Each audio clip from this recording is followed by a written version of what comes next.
Hello, everyone, and welcome to the Ontario Libertarian Party's first ever leadership debate.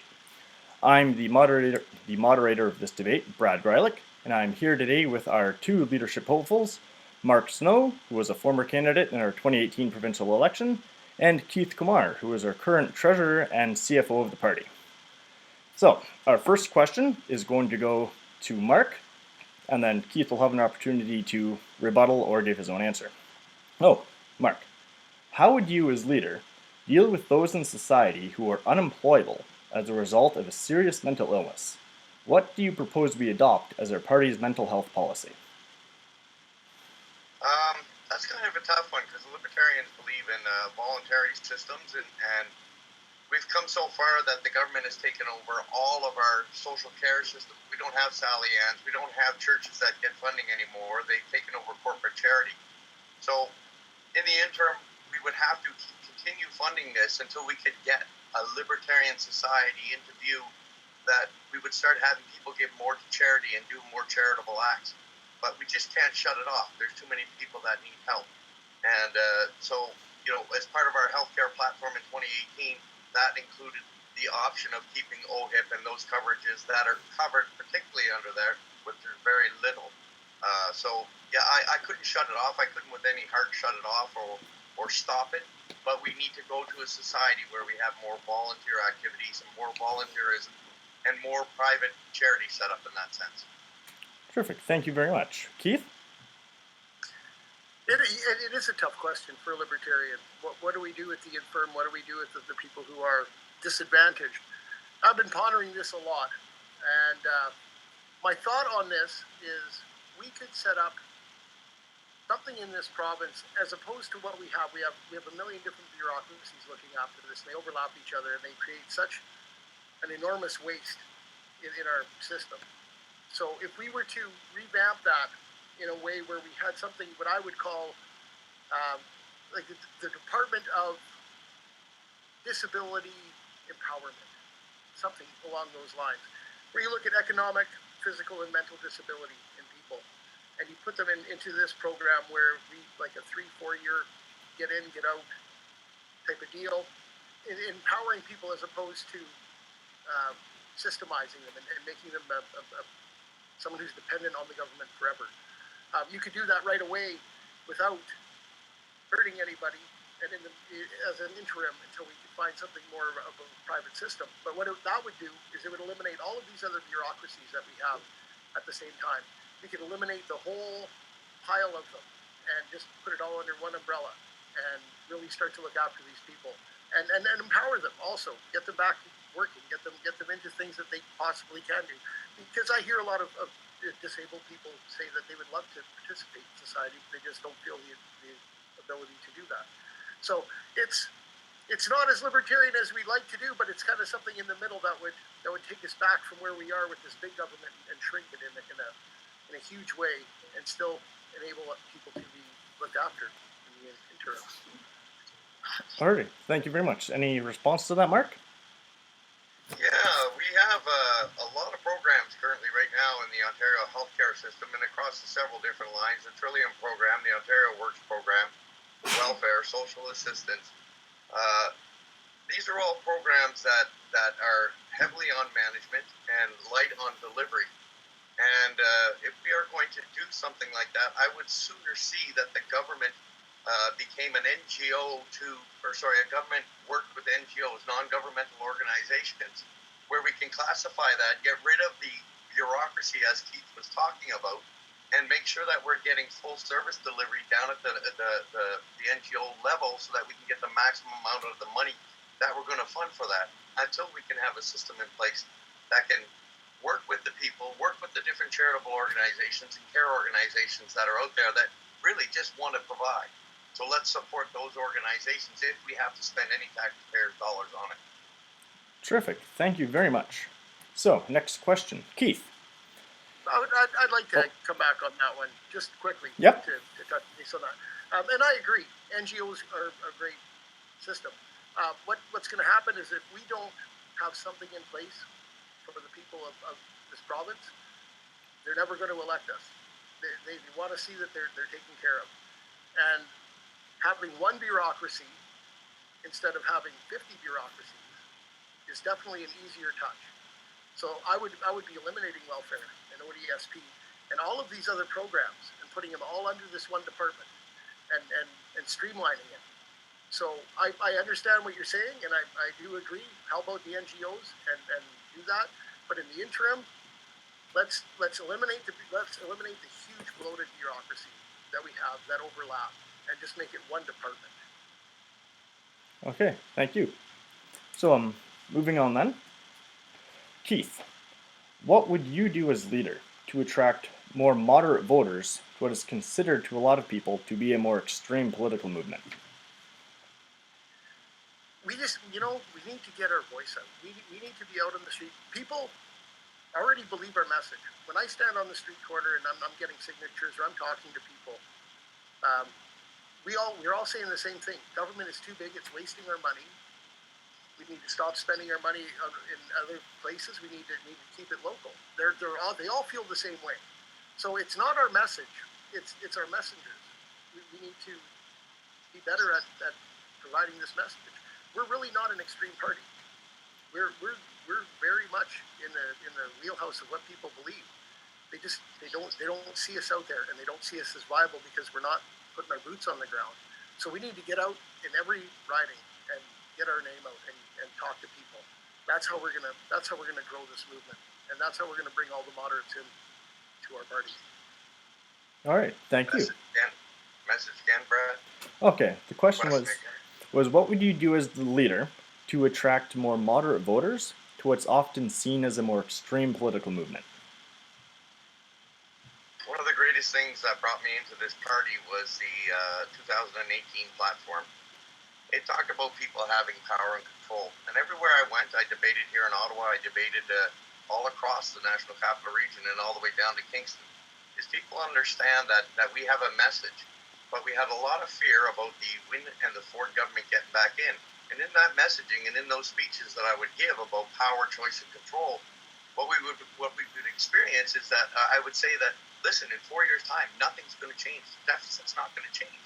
And we need to push that message of people having the power. That's what the Ontario Libertarian Party represents, is people having power, choice, and control over their taxpayer-funded services or taking their taxpayers' dollars and going out and procuring those services.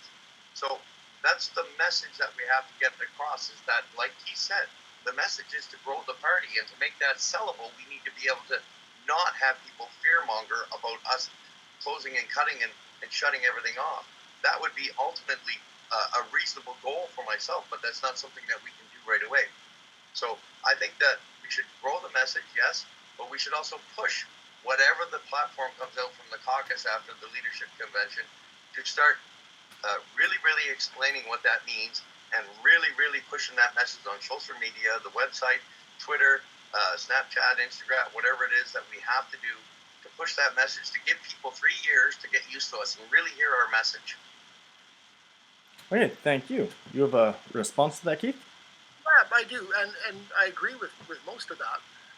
I think we can do better than the 2018 platform. I think there's room to grow and expand on that. And other than that, I think as the leader, we need to be active. Whoever wins this race needs to be out in every riding. We need to go around this province and we need to shake hands and we need to meet people. We need to show them that we're interested in them. Because I think that they don't see us as active or interested. And that's our big dilemma, is we need to be out there. And as the leader, whoever is the leader needs to put their boots on and get going and do that. Okay, thank you. Summary, Mark? No, again with Keith, yeah, if I'm elected as leader, I will be across this province. I will be going as far as and as often as I'm allowed to go, both with my family commitments. And I will push those messages, but that requires a lot of background work, like Keith and Matt have done. Start setting up EDAs. That means engaging with the people early. We can engage now, but we need to get that platform set. We need to get that new constitution and bylaws in place after the convention. And let's go after that. Let's go. I'm ready to go. I want to run this.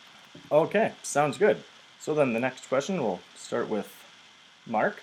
Some would say that part of the reason the party attracted so many candidates in 2018 was the more moderate approach to the platform.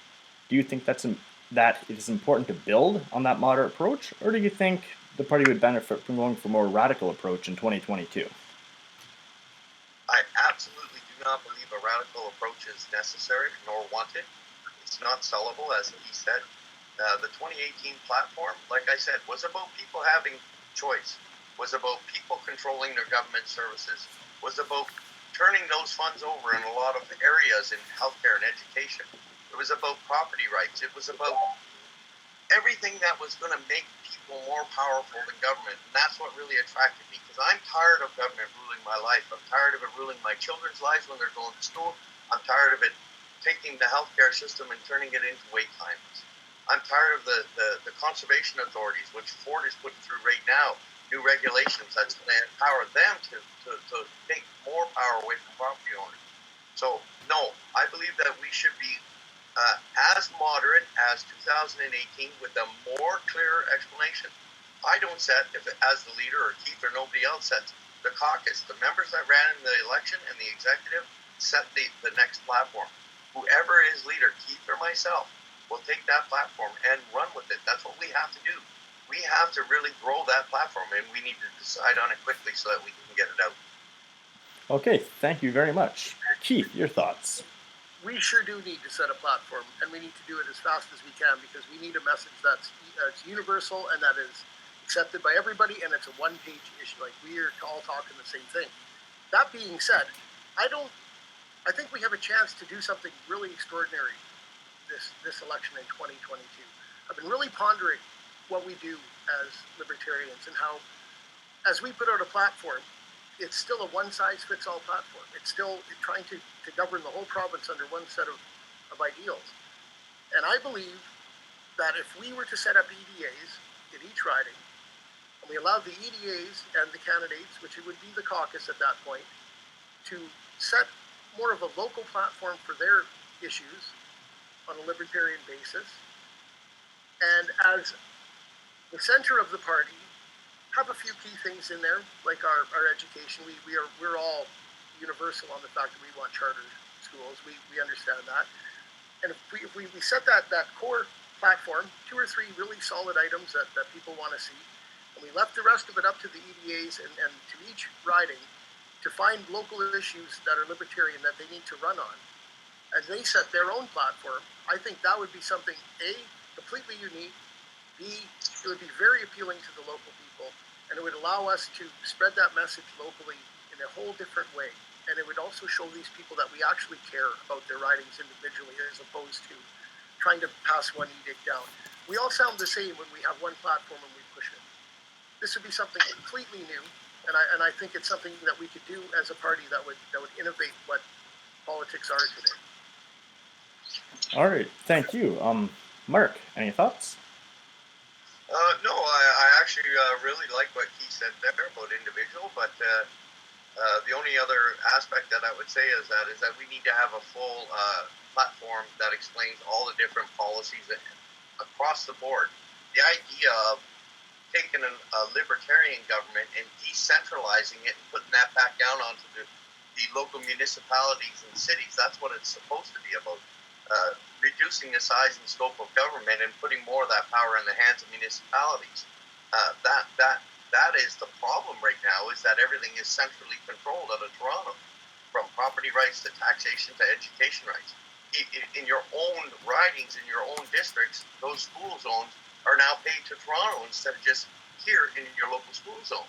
So yeah, it is a good idea to think along that ways, and that might be something really good to pursue.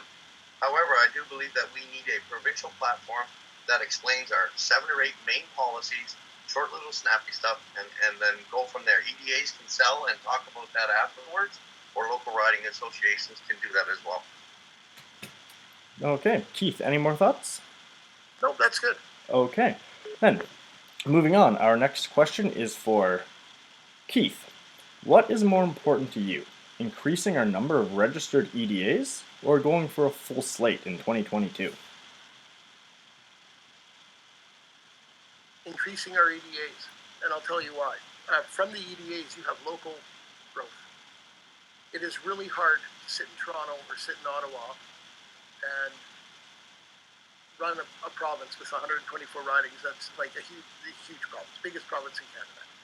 So having EDAs locally and having them pick their local candidates and having them take care of their riding and just having us at the back guiding them and helping them is way more important to me than having 124 candidates. Although I think if you do EDAs, you'll have those candidates there. It'll happen. One begets the next. Very good. Thank you. Mark. This might sound surprising, but neither, and I'll qualify that. Having a good platform and getting that message out early will attract people. If we were to push that platform on social media, have the leaders out there across the province talking about it. I'm speaking at the University of Ottawa on free speech on October 10th, and that's what we need to do. We need to have that platform. We need to social media the hell out of it, get that out there. When we start seeing memberships grow, then we focus in the last year like we did on candidates. And then if candidates have the time, the resources, and the volunteers, then they can set up EDAs.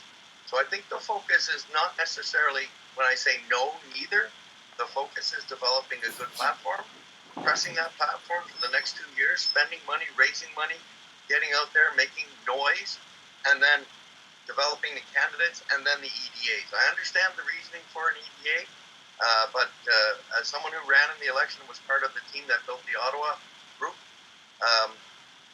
at the end of the day, having a full slate meant nothing because we didn't reach anybody because the media wouldn't pay attention to us, no newspapers would pick us up, and they only wanted to report on bad things. So if we can spread that message that people can hear the name Libertarian, they're already hearing it now on the Maxime Bernier campaign and the whole run-up to the Conservative leadership. Libertarian is on the lips of people's minds across the country. Every time Max says the word, we grow in popularity.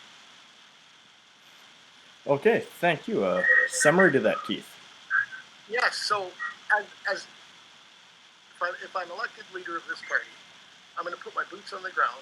I'm going to be in every riding. We're going to attract that local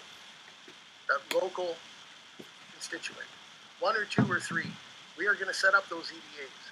I'm firm in the fact that EDAs are essential. They allow you to raise money locally. We need money. We can't just sit and send out emails to the same 150 to 200 people all the time and expect them to grow our party. We need brand new, fresh faces. We need the message to get out there. And I agree, we need a solid platform. But I think whoever the leader is needs to start marching those boots, and that's a promise I make. I will go to every riding. I will have an EDA set up in every riding within the next year, come hell or high water. I will shake hands with everybody I have to make that happen. And once we have that EDA set up and we have that local core of people who are libertarian and they're raising money and they're raising funds, that's what's going to attract your good candidates. That's what's going to attract those people to the parties. They're going to see you're organized. They look at us right now and we're just a joke. We're completely unorganized, and that has to end. And we have the ability to do this, and we have the ability to grow. If we can raise $500,000 through these EDAs in the next 3 years, we're going to get our 5%. We're going to be the next Green Party. We're going to be that party that breaks through in 2026 and has a seat. But it's all incremental, and it starts with the leader putting his boots on the ground and going riding to riding, and attracting those people himself. I really believe that. Okay, thank you very much. Any last words on this, Mark? Yeah, the problem with the whole EDA, and I don't disagree with you, Keith, but EDAs are not going to provide the party with money. EDAs raise money locally. The EDAs can upload that money, but why would they do it? Why would they send their membership money higher? So EDAs can't raise money for the party. They can raise the party profile as people on the ground. Social media will reach more people than that, is my opinion, to start off with. And exactly like I said, social media, the whole campaign on that side of the house, then the candidates, and then the EDAs. So yeah, EDAs cannot raise money for the party other than providing local representation. I want to go back on that, because those EDAs, they have their $50,000 for that campaign. We don't have to have the money in the party. The money's already there for those candidates. And that's really what we need. We need 124 ridings with $50,000 each so they can put up a fight. So the EDAs would solve that problem, and we wouldn't have to look at it centrally. And it would also free up a lot of money centrally for us that we were going to raise. We wouldn't have to put down to those candidates. They'd be self-sufficient. Okay, thank you. So, moving on, we have next is for Mark. Would you be in favor or opposed to a sliding scale method of taxation where people can choose to opt in or out of services that and pay for them via taxation? No, I would not be in favor of that. If you were to ask me what is my end goal, is no taxation. That's not doable. That's not achievable, at least for 20 years. However, what we can do is give people a voucher for their healthcare services, give people a voucher for their education services, and allow them to choose OHIP. I honestly believe, and I spoke at PSAC during the election, where I was speaking against Mariam Malsat, the Communist Party, the crazy guy, Joel Harden, from the NDP. And I had unionized heads looking in the room saying, yes, yes, yes. They were agreeing with me, but they were clapping for the other guys. The simple fact is that no sliding scale is good. 100% tax control, which is what I would sell, of the people's choices with their tax dollar on the two biggest files, healthcare and education. Allow them to make choices. Simple as that. If we allow people to take in their local LINs, which are kind of disappearing, but they're not, they're just going to be renamed something else. If we allow everybody in my LINs, in the Eastern Ontario LINs, to have 100% of their funding for their healthcare, and I know 99% of the people would send it to the Eastern Ontario LINs. Right now, they only get half of what they asked for, and there's 5 layers above the LINs network, the 14 LINs across the province, that actually take away from the funding, which is the midline bureaucracy, where they just siphon off money that doesn't go to the LINs. So to go to a voucher system where you control 100% of your tax dollars for your health care, approximately $12,800 for each individual person in Ontario, that means overnight in every LINs you get 50% more funding because they get about 49% of their funding that they asked for. So no sliding tax scale. First and foremost, right off the bat, I'm done. Okay. Okay, Keith, your thoughts? I keep forgetting to look at you, Brad. Have I been over my time yet? I don't even Nope, know. not yet. Don't worry. I'll cut you off if you get really bad. Definitely not a sliding scale for taxation. If we do anything, we should have a flat tax. We should eliminate all of the bureaucracy. We should eliminate all the loopholes, flatten it right out. It starts with zero line iteming the budget, though, and making sure that everybody who has a budget that in our government is accountable for their money. They should put that across the Premier's desk, and he should either okay or disapprove of that right off the start. I'm for a voucher system in education, and I'm all for that. But I don't know about the healthcare system, and I don't know how that would work. It's an interesting thought. How much do you think that would cost our province as a provider? Mark, that would be my question. Are you asking me that direct, or I'll ping in? So that the healthcare budget is $56 billion. If you divide it by the 14 million people that are in the province, it works out approximately $12,800 per person. Each person only gets 49% of that in frontline service delivery. So in that sense there, if you were to take 100% of their funding, the budget is not going to change. Well, what you're going to do is take all that money and transfer it over to each one of the LINs. 50% overnight funding, that means more MRIs, more doctors, nurses, healthcare workers, more machineries, more clinics, and you haven't changed the budget. I wouldn't change the actual budget of $56 billion, but what I would do is double the service delivery and keeping that. That would be for the first while. And then from there, you take those simple numbers and you eliminate that bureaucracy, and people go, oh my God, we're going to lose all those great jobs. No, those great jobs are going to be turned into local jobs in each one of the LINs. Doctors, nurses, healthcare aides, PSWs, opening up wings where they can actually afford to do surgery, where they're sitting blank and closed right now because they don't have the money. So that's a really good service delivery model where the people control their healthcare destiny in their local area. And one more question to that is, if I'm a person out there and I do not want to donate to that LINs, I don't have to give that money to them. I can give that to anybody I want. I can go get Blue Cross or whatever type of insurance and pay that type of provider. Is that what we're saying? So absolutely free the market. I would imagine that then those LINs aren't going to get 100% of that budget. They're probably only going to get 50 or 60, if that. They're going to get zero of it, because if you decide to choose private healthcare delivery, then 100% of your funding goes towards that in each and every member of your family. And I think that's a very sellable product. It's a thought. I'm not too sure, but that's why we have these debates and we have these conversations, right?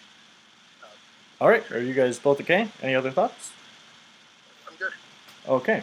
Then our next question for Keith is, what would be your plan specifically to get the party more media attention and help raise it from its current obscurity? It literally starts by knocking on those doors and going out and putting boots on the ground. I know in Bradford, I'm getting to know the local people. I'm out meeting a lot of folks in the York Simcoe riding. I'm getting good press. The media loves me, and I'll tell you, I haven't had a bad piece of news since I've been there. And I really believe that the media they want to have that conversation, but it's going to be locally. You're not going to get CBC to report on you, but you're going to get the Bradford Today to report on you. You're going to get the local paper in Lindsay or the local paper in Sudbury will report on you. And that's how this has to happen. We can't expect the big news to report on us, because it's their job to not. They don't want competition. So we get that media locally, and we'll grow it from there. But again, it starts with that leader getting out there and attracting local candidates and local members all across this province. That's how you're going to get that media. Okay, thank you very much. Mark? Right back at is the media. The media is the key word. When I first found the party back in 2014 or 15, I think it was, I got a Facebook post. And I was really searching. I'd given up on conservatism. I'd given up on I was only a conservative. And it was a Facebook post from the Ontario Libertarian Party that caught my attention. That group, those posts actually were shared more and more and more time, which actually grew the presence. It did provide a slight bump in funding for that period of the election period, for the 2 years running up to it. But those posts that were coming out were being shared 50,000, 60,000 times. I was part of the executive. I was getting the daily updates of each post and seeing how it was doing. So that social media presence really did well. And exactly like he said, it is the local area where you're going to have the most support, the most knowledge, and the most visibility. It's the party's job to maintain the provincial level debate and keep it going, both on Twitter, on Snapchat, on Instagram, and on Facebook. And email is becoming dead. It's part of our system. It really needs to still survive. But really, if we're going to reach the youth, and we're going to talk about pot, we didn't even have a single pot premise in our platform whatsoever. No, we're going to whatever the federal government is. Yeah, they're all US you guys. Go ahead, let's do what you want to do. Go ahead, run your business, pay your federal taxes, but we're not going to regulate you anymore. Awesome. That's the kind of ideas, that's the kind of thinking, that's the kind of message that we have to put out there. Oh my God, the Ontario Libertarian Party is going to remove the, what's it called, the Ontario OMJ or whatever it's called, whatever the Ontario medical marijuana place. Well, get rid of that, make it a free market. Okay. We definitely need that to our platform, is decriminalizing it and getting out of the way and pushing back against the Cannabis Act. But it was missed in our last platform. But we've plateaued on social media. I'll be honest with you, Mark. We look at those stats every day, and we've hit our roof for the province. So we're not going to attract any new faces on social media. We can keep the ones we've got by continuing to post, and I definitely suggest we use it as much as we can. But those numbers haven't grown in months, and I don't see them growing anymore. We need to find another way to advance the party. Okay. Any final thoughts on that, Mark? Nope. Okay. Then our next question is for Mark. Last election, the party wasn't able to secure ridings in Northern Ontario. Why do you think that was, and what would you do to change that? Well, first off, the two new ridings that they had were almost next possible to get to, and we had a person on the ground that was going to help us out. All the rest of the Northern Ontario ridings that were done by two people on a road trip. They went around, they got all the signatures, they did all that stuff. Again, not not having the message out there, not having the commonality of the word libertarian throughout the province made it really, really difficult. And it came down to a bunch of ridings for a couple of people to get in their cars and go run all over the province to get the signatures necessary for a paper candidate.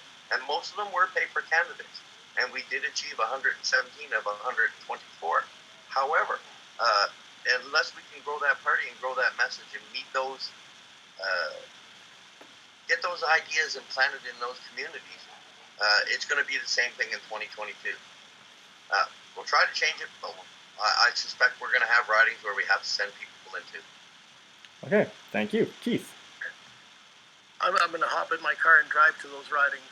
I'll sleep in my car if I have to. We'll find members there. That's our job as a leader. We need to get out there. We need to attract those people. They're there. If there was 20 votes in a riding for a paper candidate, there's 20 people who would be a part of that party right there. And we need to get to them. We need to find a way to get to them. And it's going to suck. Whoever the leader is going to spend some long trips and some long days. But what is your freedom worth? What is this message worth to us? I'm willing to put in the groundwork.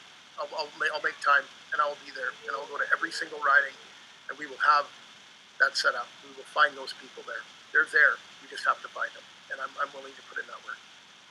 Perfect. Thank you. Any final thoughts on that, Mark? No, I still believe in the social media outreach to reach into those places, maybe identify, like he said, those 1 or 2 votes that we had or 20 votes that we had. Maybe set up something, go up there in a swing in a bigger part of town to say hit a Sudbury and make everybody make noise in Sudbury, and then grow that message from there and let people understand libertarianism and grow it out. I don't think it's a wasted effort, but I think more effort should be put into more winnable ridings with presence in more populous ridings. I don't think we're going to achieve every single riding and every single candidate. It's a goal. I'd love to do it. I want to do it. I'm just saying, in the election year, we need to focus on where we can actually spend the money, work the services, and be out there to meet the people. Doesn't mean that it can't happen all this time. I'm just saying that it seems like a very, very lofty riding with 124 ridings and 36 months to the election. Well, that means you have to do 2 ridings a month from now to then. Ain't gonna happen. So I wouldn't want to waste my effort if I was elected leader to do that. However, I would make a presence of going to some of the larger ridings and trying to set up something to do that. Okay, thank you. Then, Keith, a final thought on this. I'll do it. Whatever it takes, I'll do it. I'll be there. Yeah. I'll shake every hand in town if I have to. I'll sleep in my car. It doesn't matter. The message needs to get out, and I'll dig in and I'll get it out. Okay, terrific. Thank you. So, our next one for Keith. Last election, the party secured almost twice as many ridings as ever before. Yet, we had a smaller share of the popular vote. Why do you think that is, and what should we do to change it? Well, I believe that we could have done a postmortem as a party, but we didn't. So this is just my thought. I think we tried too hard and worried too much about getting a full slate. We didn't worry as much about hitting the candidates where we had, having good quality candidates, putting out a solid message. There was problems. There was candidates that were iffy, and I think that watered down our message, and that's why we lost traction. I also believe that the platform wasn't complete and it wasn't full enough, and I think that we could have done better. And I think that's 2 things that we need to take from the 2018 election: is we need a platform that resonates more, and we need to make sure that our candidates in each riding are solid. And if we don't have them, I'm not so sure that paper candidates worked so well for you guys last time. So let's get our boots on the ground. Let's, as I keep saying, let's get those EDAs set up. Let's get those local people finding all that stuff. And it starts with the spark from the leader. Let's go out there and find those people, and then start it now and grow them, so that when the election time comes, we have local people set up doing local work, espousing local issues, and then our message will grow. That'll change everything. Okay, thank you. Mark? Actually, we didn't lose that election. We did exceptionally well to do what we did. one of the problems that we experienced in that election was the I hate win, I love Ford. Join the Ford team. It had nothing to do with the Libertarian Party's policy. It was about the media selling papers to push the Ford or the win thing. And our platform was a very good platform. I believe in that platform. I'll run again on that platform. Matter of fact, I'm going to say, as a leader, I'm going to run on that platform with a little better explanation. Provided the caucus gives me permission to do so. Don't get me wrong, I'm not going to be a dictator in that sense. But we didn't lose the election because of our platform. We didn't get any traction in that election because the focus of the conversation and every media outlet was Ford win, Ford win, Ford win, Ford win. So we were noise in the background. We couldn't even, if we released a press release that one of our candidates were, robbed the bank, it wouldn't get anywhere because nobody cared. And I don't mean that they didn't care about the platform, what we didn't get in the media. They told us if we got 124 candidates, we'll get you on there. Well, Steve Paikin brought on Alan Small onto the his show on TVO Ontario, and it did well. It did great, but nobody was talking about any other party but the Ford win and then the Horwith. So the Greens, Mike Schreiner had $630,000 that he got a seat with. He bought with taxpayers' money. The simple fact is that that's the reason why we didn't get any traction. It has nothing to do with the slate of candidates. It has nothing to do with the leader or anybody else that we had. We were just not a news story. We need to develop that news story. We need to put that message out there and develop and get all those great people. Get all those people that were 56,000 people that used to be on our Facebook page. That's what we need to reinvest in. Okay, thank you, Mark. Keith. And you see, the platform is uninspiring. Paper candidates don't inspire people to vote for them. We lost traction, and we can say that it was when we can always point the finger in other directions. But accountability and responsibility is a big part of libertarianism, and we need to own what happened, and we need to be responsible for it, and we need to improve on it and do better. And I think we can. I think we have the tools to do it, and we have the people to do it. So let's inspire Ontario. Let's give them something different, something bold, and push that, and see what that does. Because doing the same thing over and over again and expecting a different result is insanity, and we can do better than that. Okay, thank you. Any other thoughts, Mark? Yeah, I disagree completely, and I'm going to strongly disagree with your analogy of that. It had nothing to do with the platform, the list of candidates. It had everything to do with not getting any traction in the media. And Keith, that's the only thing I've disagreed with you all night. I don't think that's a fair assessment. Our platform was good, and we just didn't get the media attention that we should have got for the amazing result of putting 117 candidates of 124 candidates. That's a huge political win. Not a peep. We were shut out from the media because we weren't the focus. And we tried, trust me. We spent $30,000 in radio, or $14,000 in radio ads. We bought $30,000 worth of signs and sent them across to every candidate that wanted them. Alan Small drove them all over the province to do so. So it's not like we didn't try. With the minimal budget that we had, we maximized the ability of that to produce results. But the media never picked us up. If you don't get on the news, you're not going to get heard. Your message is not going to get heard. We've never gotten the news, and we've never had the media, and we still did twice as high numbers in the election before. So there had to be something else. And I'm not trying to blame game. I just know when I do something and I don't succeed, I look internally and I find out what I can do to improve it. I don't look outward and try to find an excuse for it. I know it's something that I can improve on. So that's where I'm at with this. And I was a third party at that point. I was out in BC watching you guys and I was cheering you on. So when I saw that go down, it was disappointing for me. And then, what else could it be? If it's, you have to accept some of it somewhere. And that's all I'm going to say on that. I do think we have a strong party, and I think we can do much better. And I was very proud of what you did. So don't take this in the wrong way. I think getting 117 seats was a huge win for the party, but it didn't come out in votes. So we need to figure out why, and we need to improve on that. Okay, anything else, Mark? No, I just I stick firmly to that. We got no traction. Like I said, we paid for radio advertising across the province. And people weren't wanting to hear about it. They were either on one side of the fence or the other. And that's unfortunate. We need to do better. And we will. We need the money to do it, but we need to do better. Okay, thank you. Then, Mark.